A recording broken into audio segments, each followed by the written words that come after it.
night I dream of home. I dream of grapevines clinging low to steep slopes and mountains rising from the sea.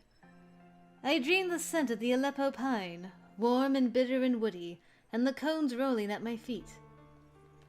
I dream the footsteps of the lost wolves padding through fields, past hay drying in the kozulki, up and up into a village, disappearing in smoke at an arched front door.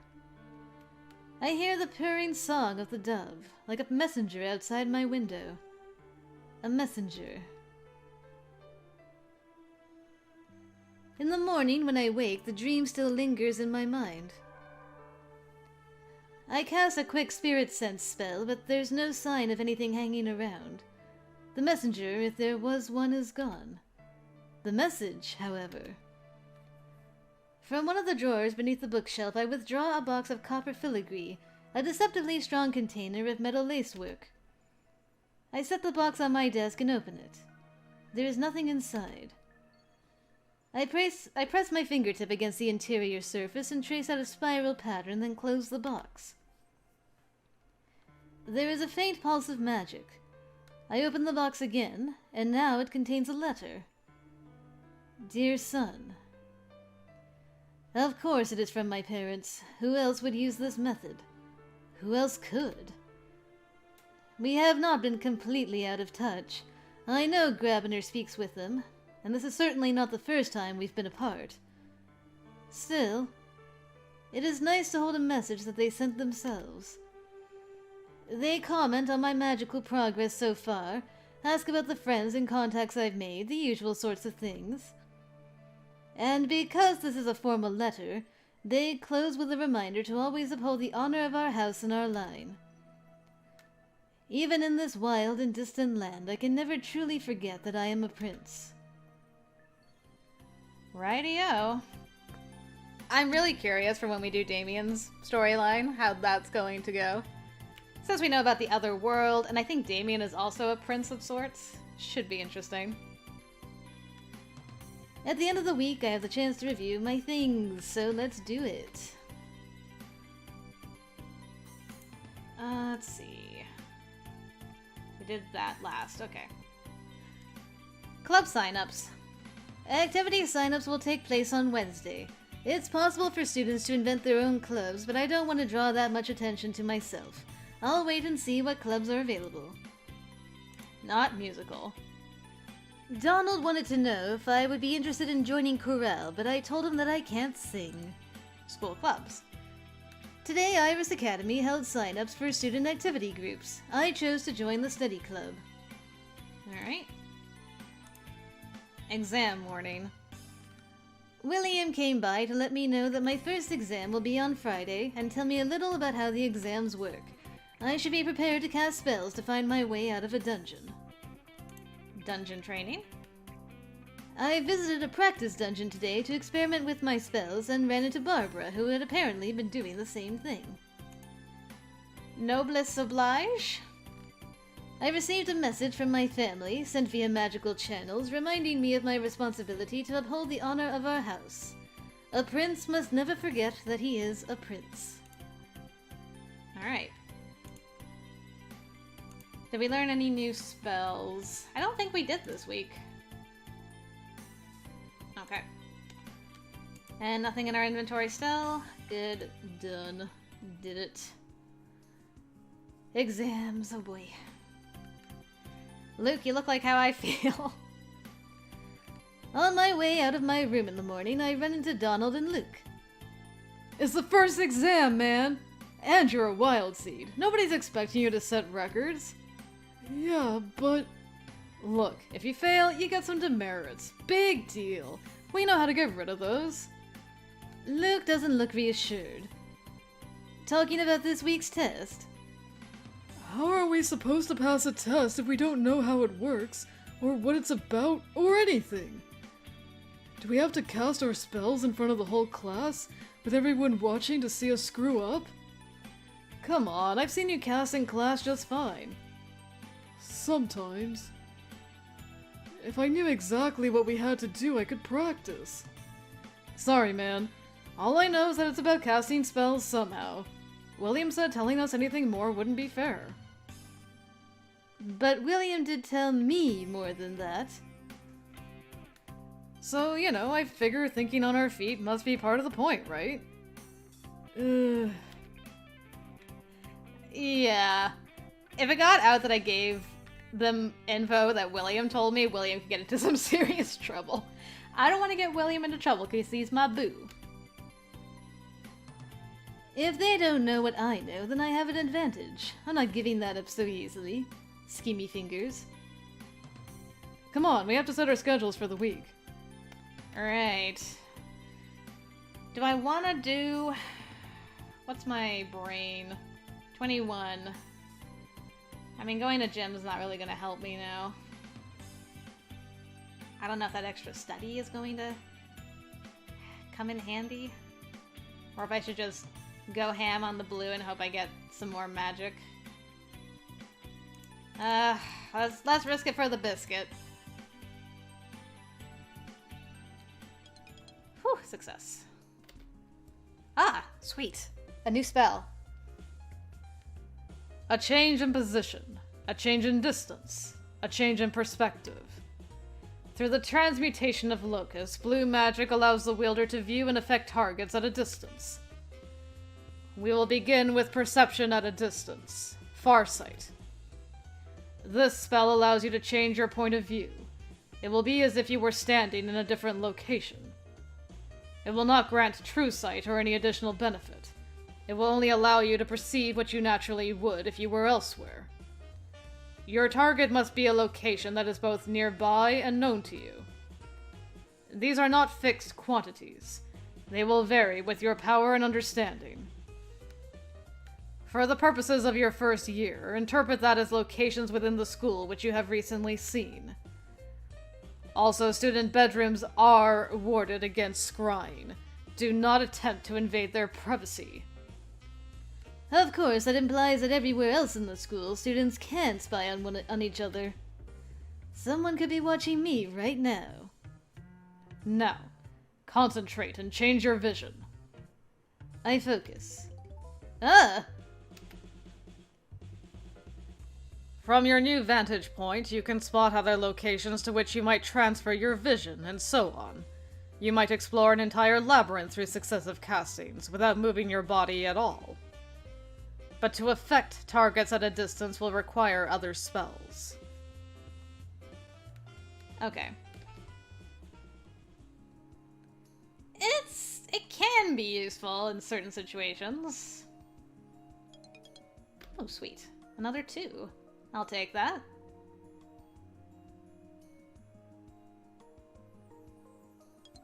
Oh, sweet!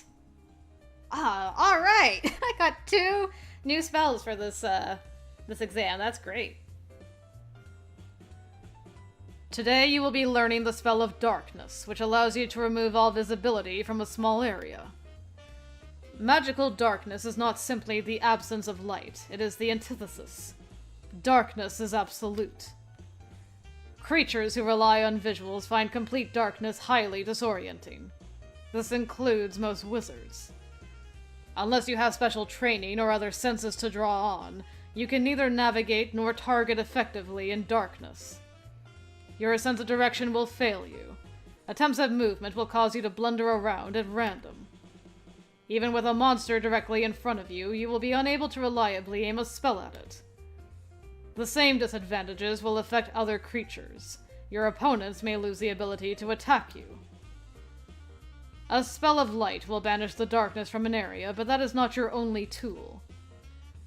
With True Sight, you can bypass the darkness and see things as they are, while others may not, but only for a moment.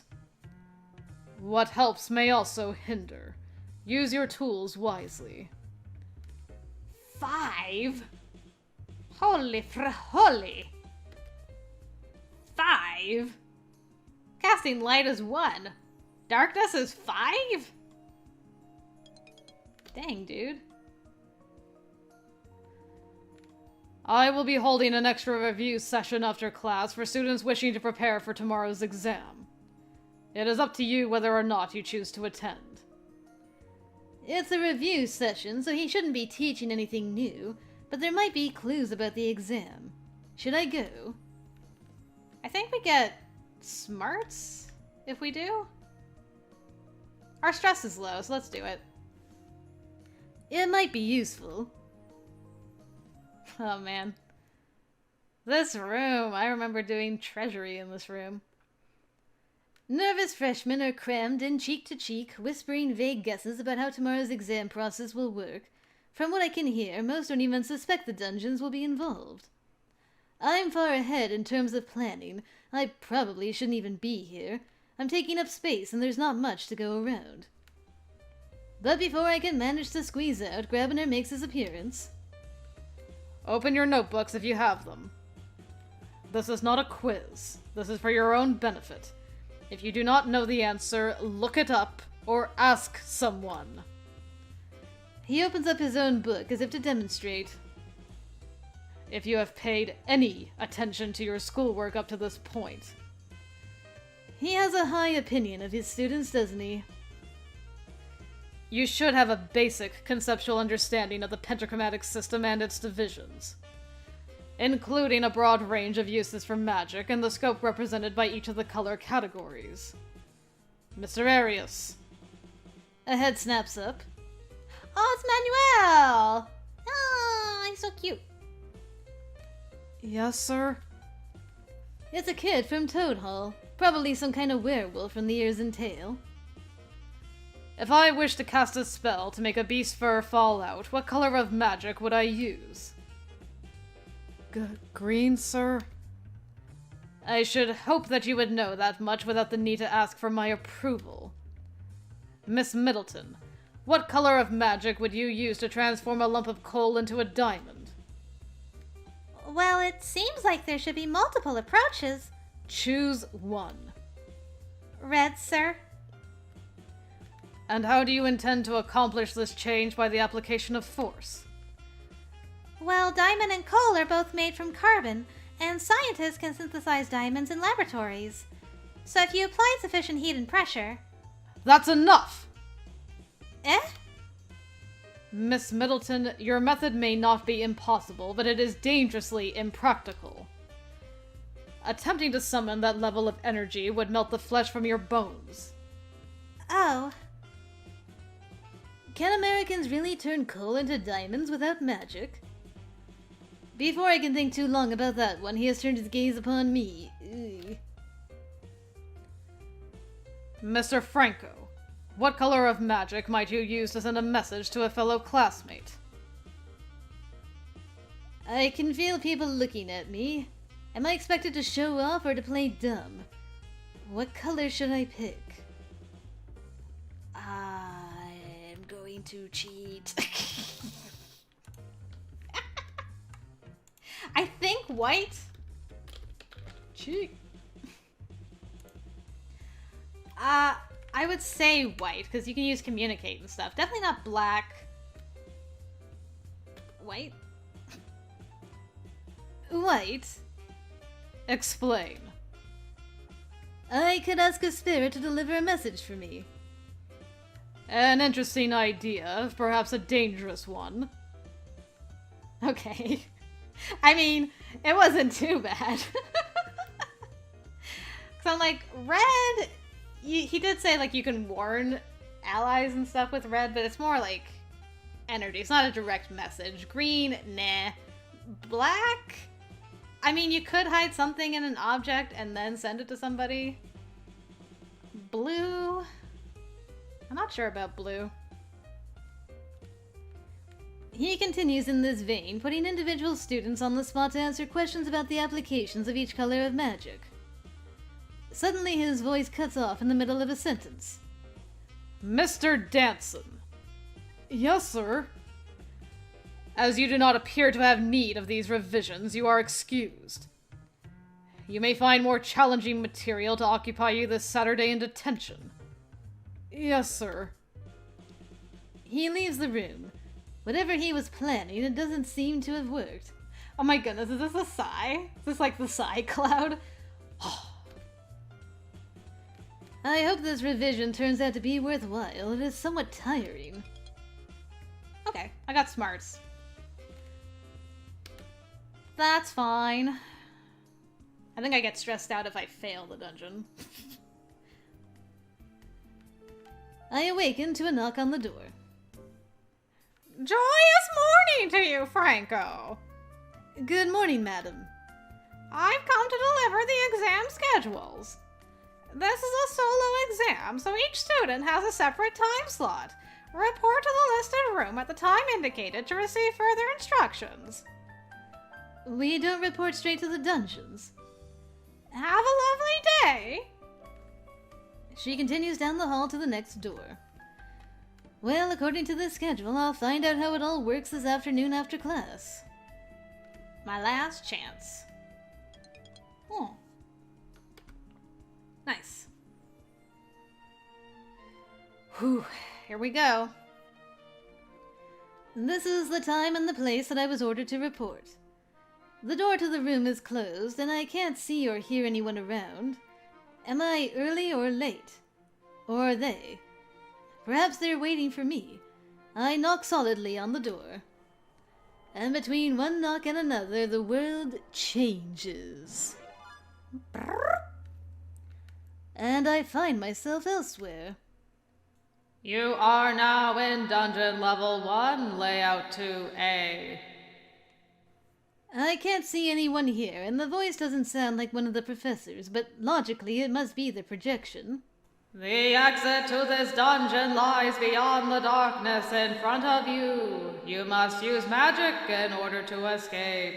Good luck. I wait a moment, but that appears to be the final instruction. Still, I knew this was coming, so it's not much of a surprise. Now it's up to me to find my way out.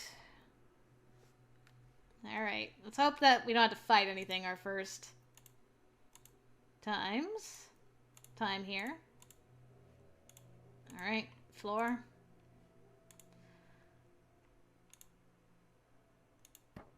Okay. I hate that the music is so... Boy, here we go.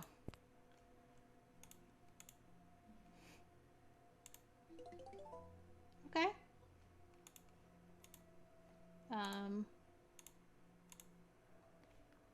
Needs more skulls is inscribed upon it.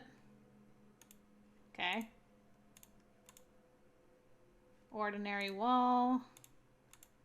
Floor is ordinary, okay. Nudge. Nudge. More darkness. The darkness is impenetrable, Sora. Let me just...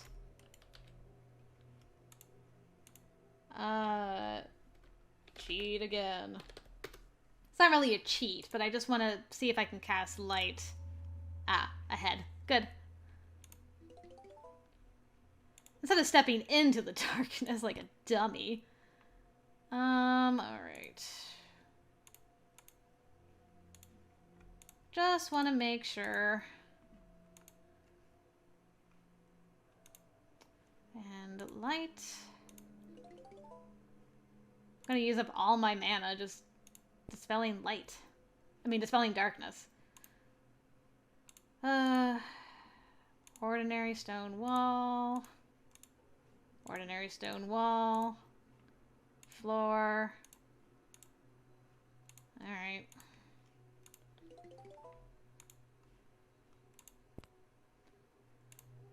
I hate that it's so freaking dark.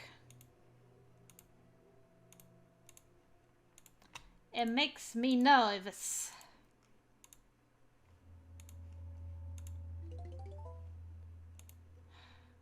That wall looks a little strange.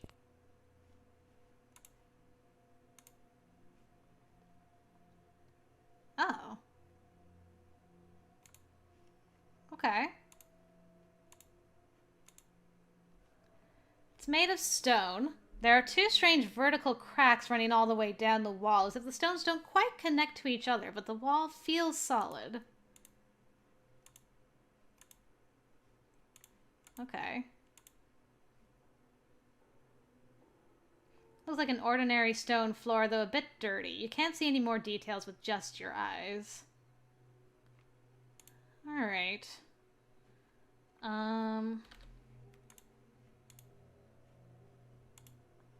Okay. Let's try inspect.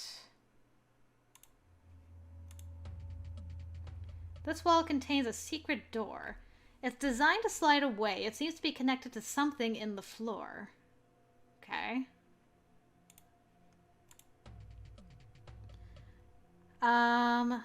There appears to be a trigger mechanism hidden in the floor which connects to the east wall and a tiny button to trigger it. Okay.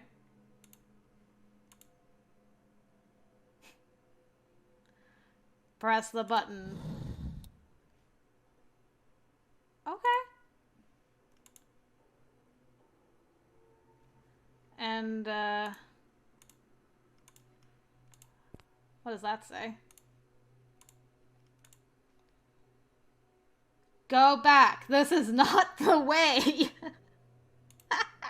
Uh-huh.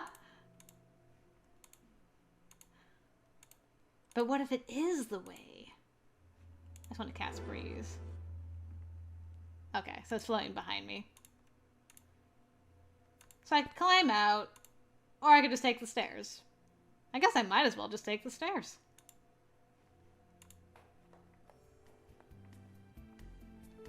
Wonder what climbing would have done. I'll have to do that another time. I make my way up to the surface, blinking a bit of the sunlight. Congratulations, Franco! For succeeding in your quest, you receive 5 merits. I hope you enjoyed putting your skills into practice. Now, if you'll excuse me, I have another student to look after. Okay. So I didn't do a creative, solution to that puzzle. But that doesn't mean, like, not every dungeon has creative solutions. I'm looking forward to seeing how many different ways you can solve that. Well, that's done. I succeeded, so hey, that's pretty good. So how'd the exam go? No sweat, right? Oh, come on! It was easy! What went wrong? I don't know. I was just having trouble getting my spells to come out. I knew I needed light, but sometimes nothing happened. And then when I was trying to follow the breeze, I got mixed up and I blew up the wall. The one with the secret door? Yeah. So no problem then, you passed. Yeah. You didn't have any trouble, right, Franco? Passed exam 1. Nope. I think it's time to relax. Ah, yeah. Woohoo! First exam done. I don't think I actually used any of my blue magic. I think I used all my base. Other stuff. I think I used just inspect, basically. On Saturday morning, someone knocks on my door. I swear, William. I get dressed and pick up my allowance before I answer it. When I stick my head outside, at first I don't see anyone there. After a moment, I spot William down the hall talking to Luke. The Crabinator. Oh no. Something to do with the Grabinator. Don't call him that. Grabster? Gripper Grabber? Mr. Spooky? If you're not careful, you'll be joining him. He notices me then and nods in my direction. Right, I've got to get ready. See ya. Luke heads back into his room and William walks over to talk to me. Hey, Franco. I was planning to buy dessert at the mall for my sister to celebrate her first exam. I came by to invite Donald, but he's got detention. Anyway, you're welcome to join us if you like. I'll see you around. He waves and goes on his way. What should I do today? I guess we should go to the mall. Have a cookie. I head out to catch a shuttle. What should I do? The food court. The American Food Court is a collection of booths and tables in the center of an open space, surrounded by different food counters along the walls. I spot William at a table with his sister and her roommate and head over to join them. On the table is what looks like a cake or cookie, but it's more the size and shape of a pizza. The dough is studded with chocolate chips and the word "Congrats" is scrawled on top in white frosting. I thought we should celebrate you passing your first exam, V. Aww! She gives him a big hug, her heels lifting off the floor. Ellen's face. Not impressed. And you too, right, Ellen? Facing unknown challenges with nothing but your magic. You're a real witch now. Thanks. Hope you don't mind my freshman joining us. Does that mean I get less cookie? Yes, you glutton. Have a seat and dig in, kids. Ellen. The cookie is split into quarters and then split again when Ellen gives Virginia most of her share. Stress is reduced by 5. Nice. You love to see it. As I'm coming back to my room on Sunday afternoon, I hear a loud burst of laughter from inside Donald and Luke's room. Do I want to know what's going on in there?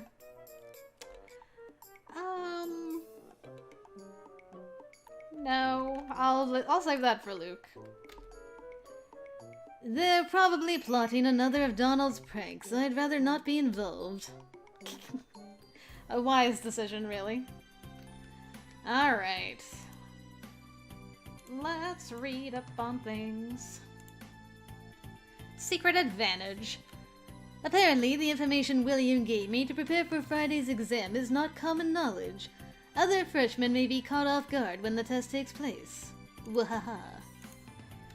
Exam review.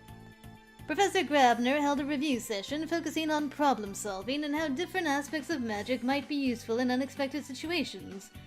Donald got another detention somehow, but I didn't see what he did. Exam success. I made it out of the dungeons by finding a secret door and received 5 merits. Luke's exam. While Donald thought the first test was very easy, Luke had problems controlling his magic. Some of his spells didn't go off, and one went off when he didn't intend it to. Oh boy. That has some innuendo attached to it. Invitation. William came by to invite Donald and me out for celebratory desserts, but Donald is in detention today. Celebration.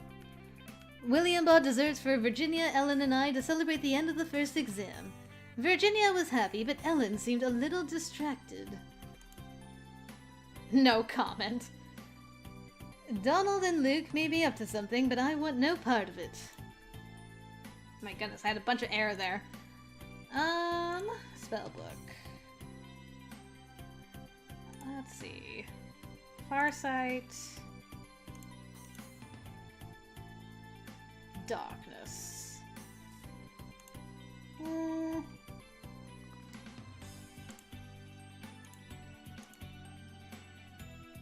I wonder why some are black and some are not.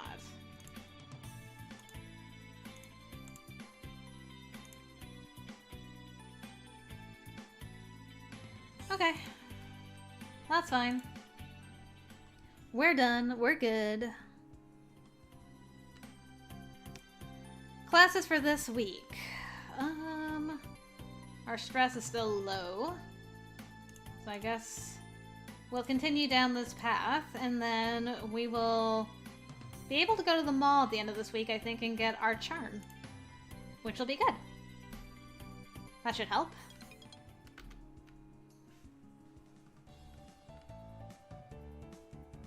Oh, Franco! Oh, hello. I turned to see Professor Potsdam smiling at me. There you are, dear. I need to speak with you for a minute.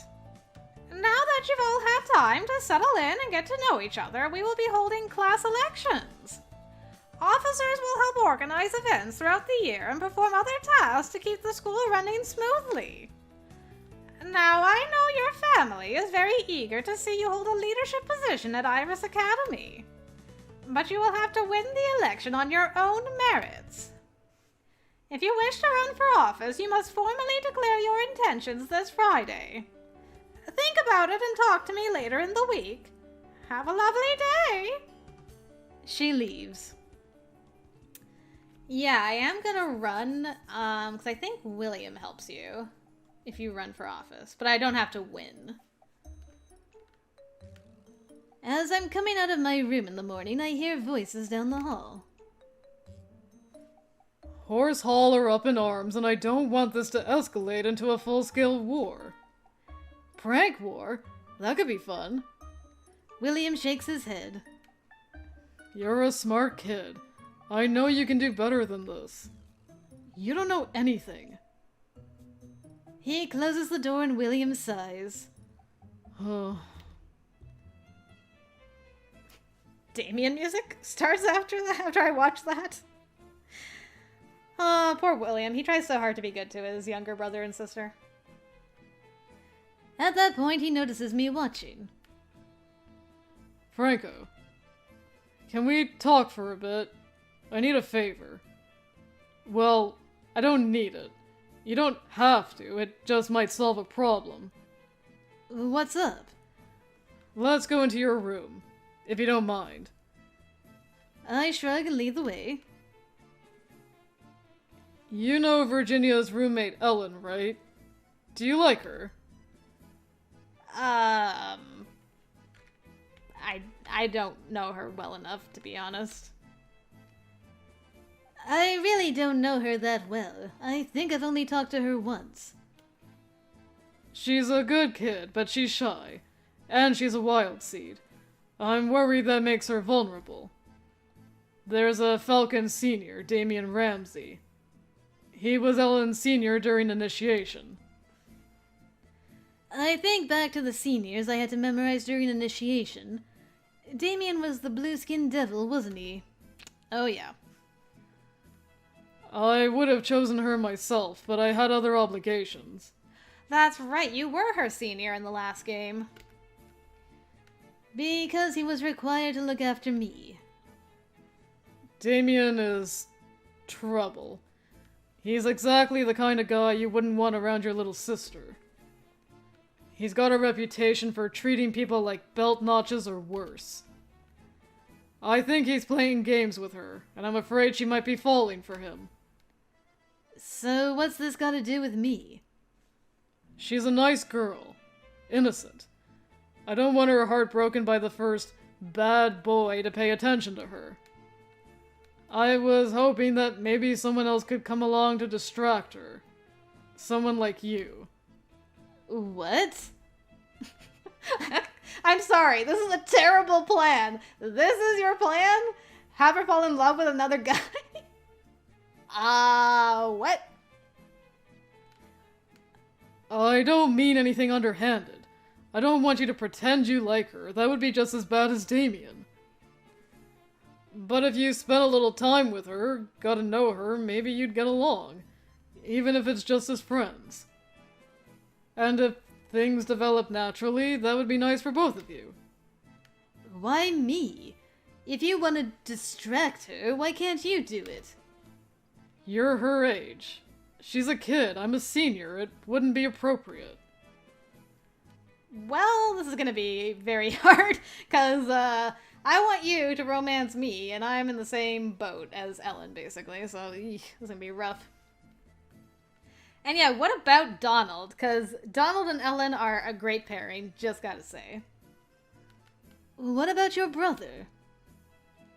After Donald left a pile of manure in Horse Hall, I don't think that would work.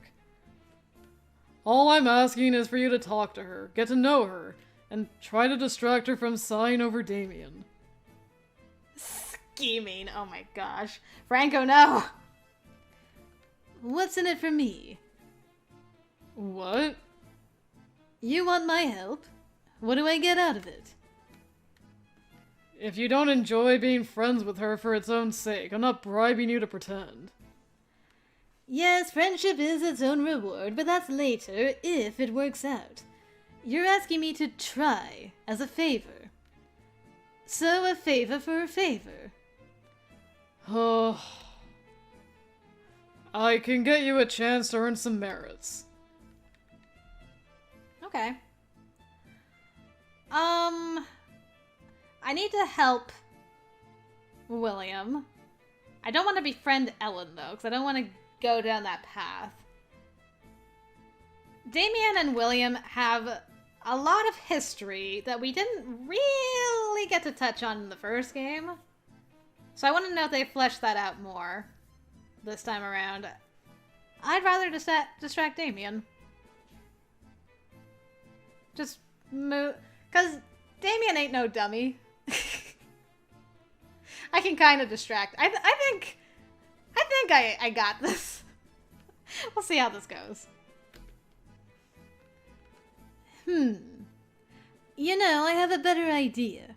You said this Damien's a trap setter, right? So instead of distracting Ellen, why don't I distract him? Then he'll leave her alone. Oh, William's into it. William ponders this and smiles. That just might work. He would enjoy corrupting an innocent young man. Does he know that personally? Yeah, exactly. Exactly. It's risky, though. He's a sneaky he's clever and manipulative. Well, so am I. Because apparently I'm scheming this time around. What choice did I pick that made me schemy? Ah, whatever. I know you've got some forewarning, but I don't want you to get your heart broken either. After all, you're my freshman. There must be some history between William and Damien. If I get involved in the situation, I might find out more. Exactly, Franco. Exactly. So are you sure you want to do this? Oh, yeah. Leave it to me. Good luck. I'll get back to you with that information then. For now, you'd better get to class if you're going. He leaves. Well, this ought to be fun. I'll be looking forward to that. Change is infinite. All that you see, all that you know can be changed. That is the power of blue magic. One of its most practical uses is to change a location. I do not mean altering the nature of a location, I refer to altering the location of a target. You would call this teleportation, to move things or people from one place to another. Imagine that a catawump has leapt at you from the darkness, its fangs bared. Imagine a tree falling in your direction. Simply teleport them away and the threat is gone. You are safe. Of course, a living creature may decide to return under its own power, making the solution only temporary. Also, should you face a pack of wolves, teleporting them one at a time may be too slow to save you. You must also have a destination in mind in order to perform this relocation. You must banish your target to a known location, and one with room to receive the arrival, or your spell may rebound. Moving yourself is a slightly more complicated matter, and one we will be covering in a later class. Teleport at 15? 15? Man, these spells are a lot harder to cast than I remember. Sheesh.